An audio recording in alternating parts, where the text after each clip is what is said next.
Quer realmente engrossar o pênis? Antes de acreditar em promessas, fique comigo.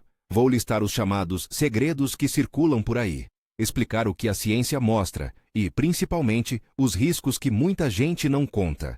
Eu sou Felipe Vasconcelos, urologista e andrologista, e falo com responsabilidade clínica sobre o que possui respaldo e sobre o que é ilusão perigosa. Há uma indústria inteira montada em cima da insegurança. Suplementos, terapias milagrosas, clínicas oferecendo injeções e cirurgias experimentais prometem resultados fáceis. Mas a pergunta central é: o que realmente funciona para aumentar o diâmetro, o chamado girth, de forma segura e duradoura? Ao longo deste vídeo vou passar por cada técnica, explicar como funciona, o que a literatura diz e quais são os riscos que você precisa conhecer. Se quer conteúdos medicamente embasados sobre saúde sexual, inscreva-se para não perder os próximos vídeos. Por que tanta desinformação existe? O apelo é óbvio. Vender algo que oferece esperança é lucrativo.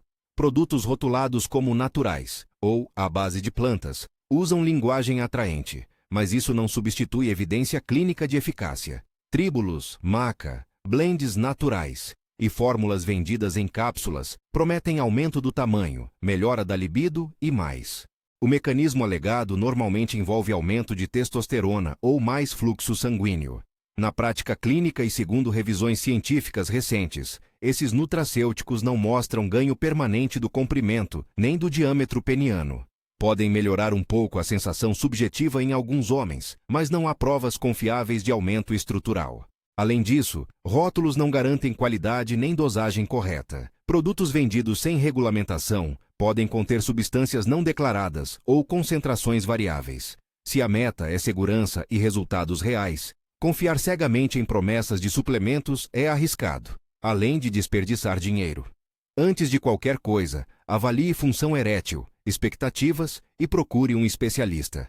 Se você pensa que um comprimido natural vai engrossar o pênis permanentemente, pense de novo. Vamos ao próximo mito: os inibidores de PDE5, como tadalafila e sildenafil. Esses medicamentos têm papel consolidado no tratamento da disfunção erétil. Melhoram o fluxo sanguíneo cavernoso e a capacidade de obter e manter ereção. Porém, não são uma solução para aumentar permanentemente o diâmetro. Eles podem melhorar a rigidez e, consequentemente, a percepção do volume durante a ereção, mas não há evidência de que provoquem crescimento estrutural do tecido peniano. Seu uso é indicado quando há problema de ereção, não como método estético para engrossar. Mini ganchos. Antes de pular para dispositivos, entenda que melhora funcional e aumento anatômico não são a mesma coisa. Falemos das bombas a vácuo. O princípio é simples: criar pressão negativa ao redor do pênis para aumentar o fluxo sanguíneo e provocar ereção temporária. Em condições específicas, como reabilitação pós-prostatectomia, a bomba pode ajudar a preservar função erétil ao estimular o fluxo sanguíneo. Mas quanto ao aumento permanente do diâmetro, a evidência é muito fraca. Qualquer ganho imediato tende a desaparecer depois que a pressão é normalizada.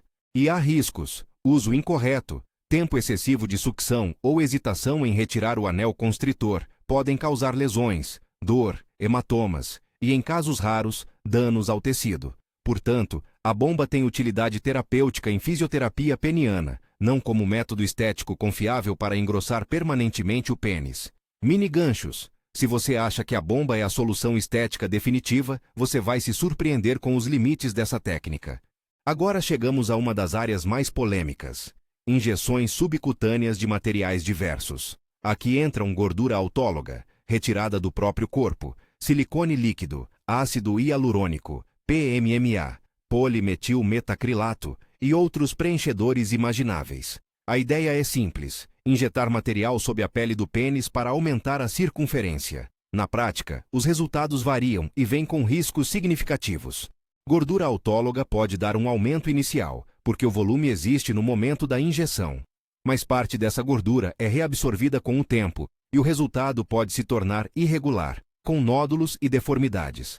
Há relatos sérios de complicações, desde fibrose, endurecimento do tecido, formação de massas que distorcem a forma do pênis, até casos de tromboembolismo e morte em relatos isolados associados a técnicas mal realizadas. Injetar gordura não é um procedimento trivial. envolve manipulação de vasos e risco de embolia se houver entrada acidental na circulação.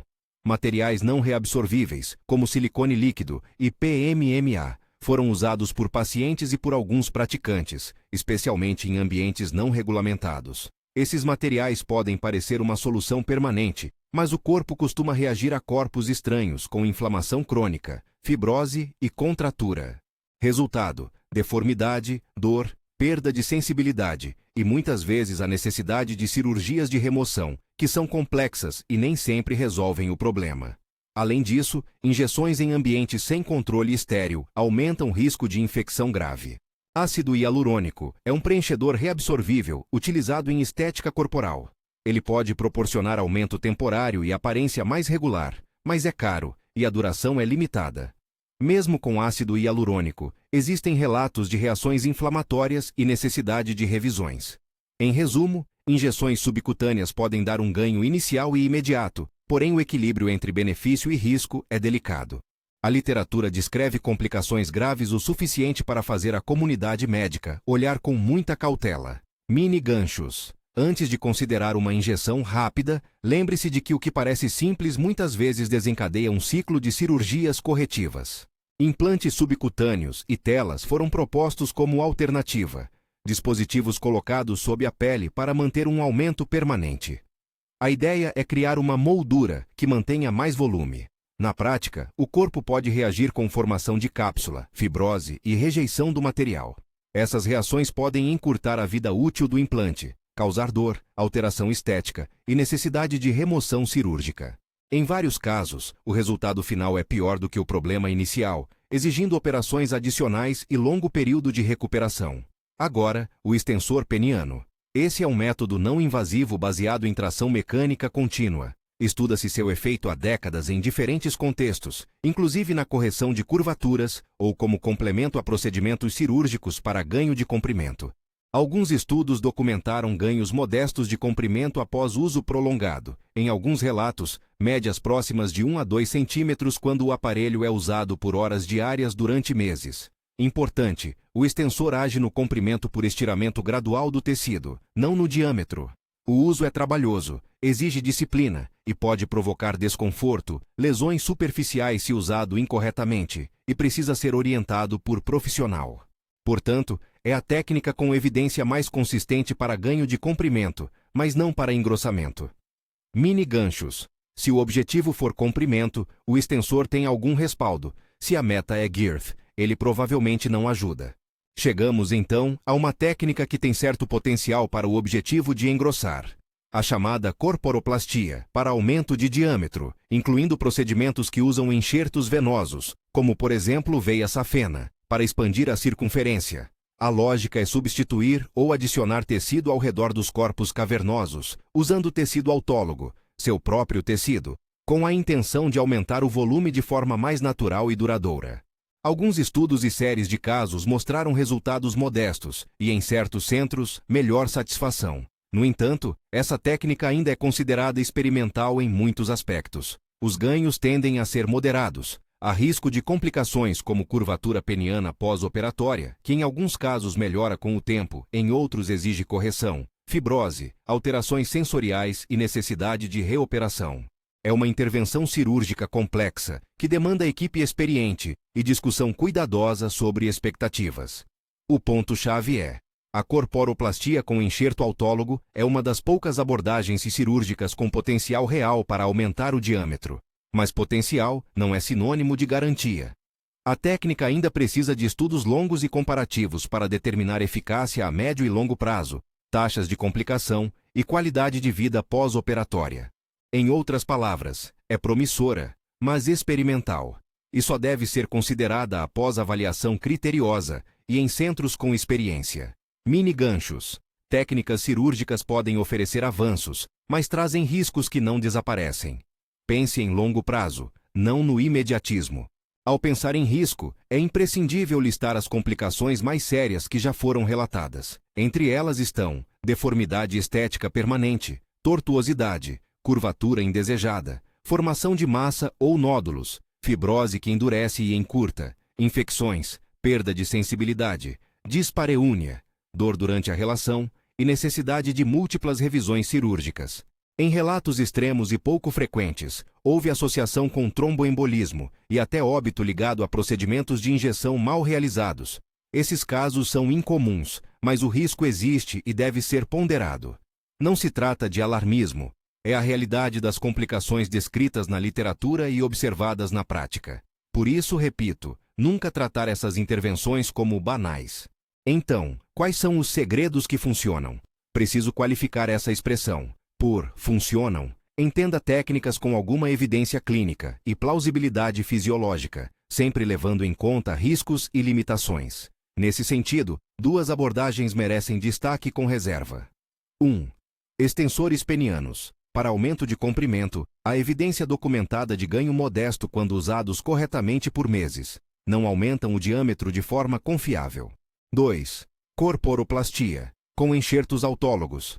Há relatos e séries de casos que apontam para aumento modesto do diâmetro com esta técnica cirúrgica. No entanto, é uma intervenção com risco e considerada por muitos como ainda experimental.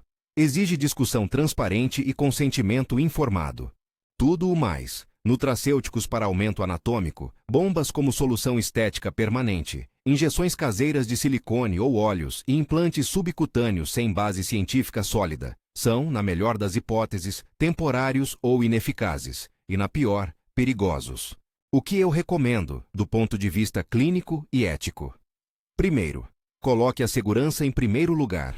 Antes de qualquer intervenção, avalie função erétil, expectativa realista, causas possíveis de insatisfação, psicológicas, anatômicas ou funcionais, e impacto na qualidade de vida. Busque avaliação com urologista ou andrologista experiente. Procure informações em fontes confiáveis e em sociedades médicas reconhecidas. As orientações dessas sociedades ajudam a separar práticas estabelecidas daquelas em fase experimental. Se estiver considerando o procedimento estético ou cirúrgico, pergunte ao médico sobre taxas de complicação, experiência da equipe, acompanhamento pós-operatório, possibilidade de reoperação e resultados a longo prazo.